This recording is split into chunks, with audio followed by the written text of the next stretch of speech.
Hello, my friends. Today's date is March the 19th, and this is a reading for you if this is your birth date. So, this is a four-card pull to cover the year to follow. It's a general energy card, something that might sustain through it or something that might drop it open. Then there's a challenge, and then there's an action card to take to stay in balance, and then an outcome or synopsis card. This is approximately 10 minutes. Hang with me. This is the general energy card of the year. Is to reflect upon the box. And what is the box? Well, the box is many things. The box is a place you can hide things.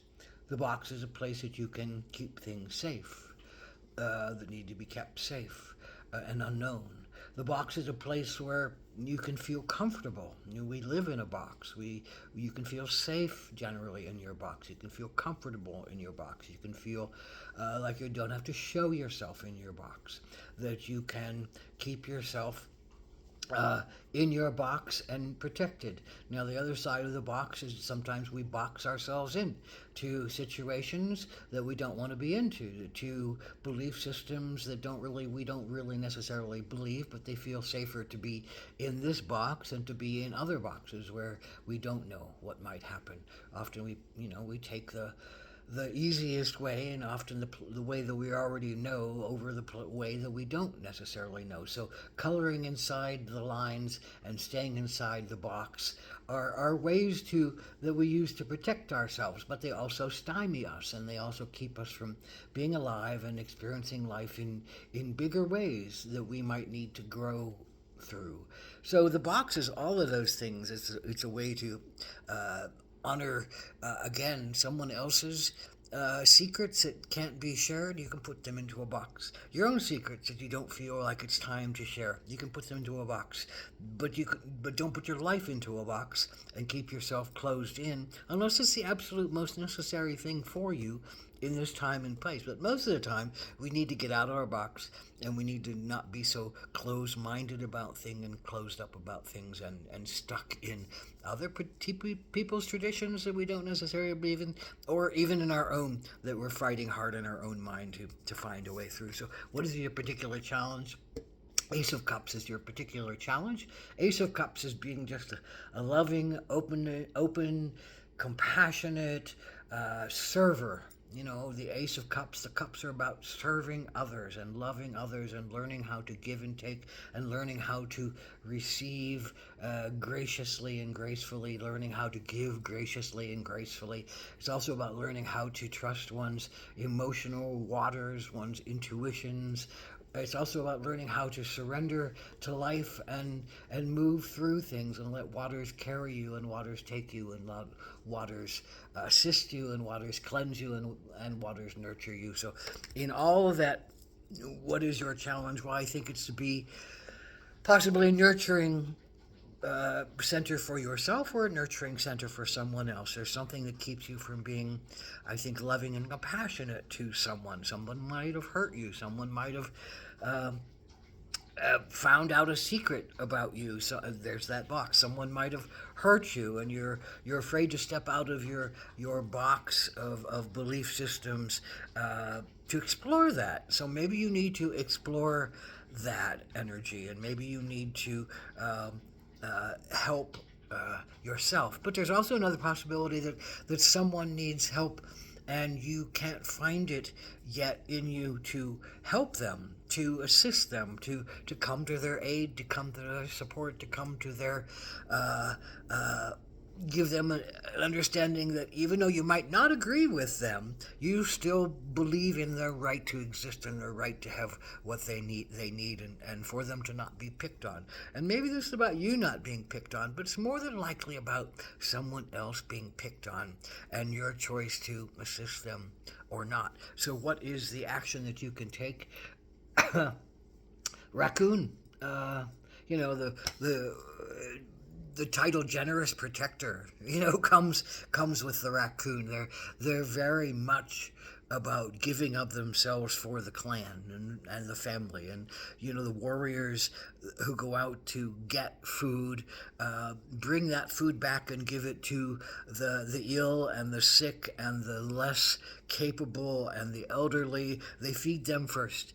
They feed them first, and then they take their share last, and the alpha takes their share last. So this is about, but they take their share. You have to take care of yourself. At the same time, you are called to take care of others.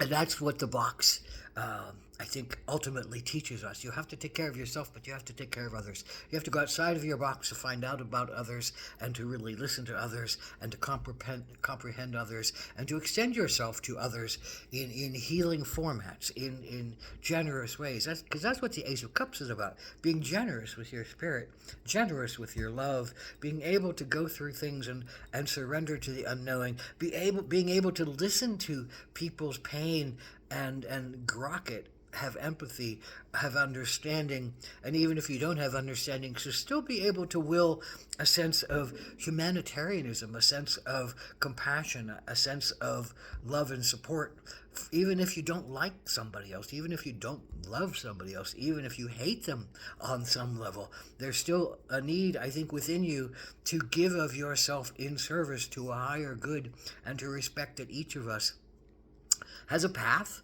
but that doesn't mean that we need to suffer generally as we go through things. So the raccoon, that generous protector, giving of themselves, helping others to survive, giving something that someone needs right now, giving someone that comes to you in pain or in sorrow or in grief, giving them a refuge, giving them a protector, giving them the generosity of your heart. And after all, that's what the Ace of Cups is all about, the generosity of the heart.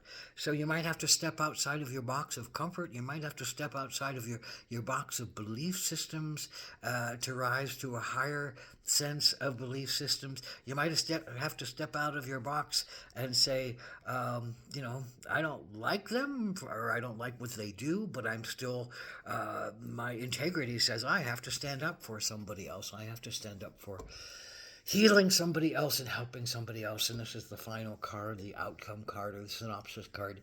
I always see, a caring mother here. I see, a face of a mother who gives birth to a child, that wants that child to thrive, that wants that child to walk his or her path, that wants that child to be fed and nurtured and supported through their life. And even if the child does something horribly bad, the mother still loves them. So this is a calling for you to find your motherly instincts this year, to find your motherly attributes, to give equally to all, like the raccoon, to give equally to all, and to give equally to the sense of yourself. You take care of yourself, but take care of others. Share with yourself, but share with others. Give of your love, but give your love to yourself. And sometimes you might have a hard time giving the love to yourself if you're in pain, or giving the love to someone else if you're in pain. But that's the box you need to step through, step out of, color outside the lines, step outside the box. Don't hem yourself in so hard this year. Allow yourself to look with a bigger heart, more intuition, more sacred hearing, and more honoring that they are equal and due to respect and honoring, even if you don't like them, even if you don't love them, even if you hate them, even if you hate what they do, but you don't hate them. A better way to look at it. So blessed be Ahoma Takoyasa.